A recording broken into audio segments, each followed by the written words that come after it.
কিন্তু হালিম খায় মজা পাই নাই, আমি খাই নাই।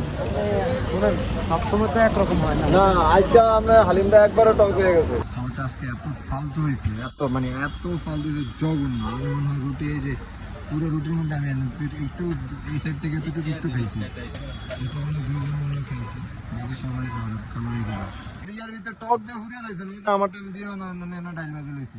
আর এটা কি টক দিয়ে টক করছেন না আগে ঘরে মিক্স করে টক করছেন বুঝলাম না। নাই এমনি আমি হালিম পছন্দ করি না, তার মধ্যে চাপ খাইতাম গিয়ে আমার ভালো ছিল। আপনারা টানাটানি নিয়ে লইছেন কোন জায়গায় এই হালিমটা ট্রাই করছি তাই কিন্তু আমি আজকে ভিডিওতে আপনাদেরকে জানাবো না, কারণ আমি চাই না আমার কারণে কারোর রিজিক নষ্ট হোক। দোকানদার নিজেই তার ভুল স্বীকার করছে, আর হাতের তৈরি জিনিস একদিন ভালো হবে একদিন খারাপ হবে, এটাই স্বাভাবিক। অনেকেই প্রশ্ন করে ব্লগারদের কাছে খাবারের মান সবসময় ভালো শোনা যায়, খারাপ কেন শোনা যায় না? আমাদের কাছে খারাপ যেটা লাগে আমরা সেটার সাথে সাথে ওনাদেরকে বলে আসি যে ভাই আপনার এটা এই সমস্যা, এটাকে একটু পরিবর্তন করবেন।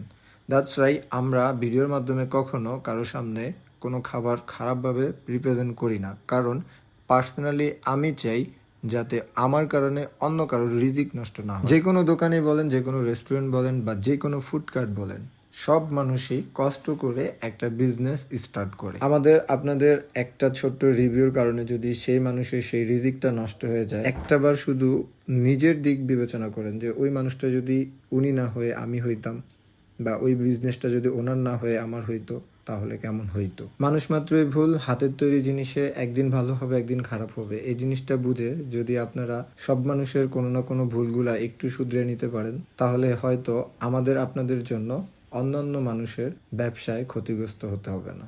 ধন্যবাদ।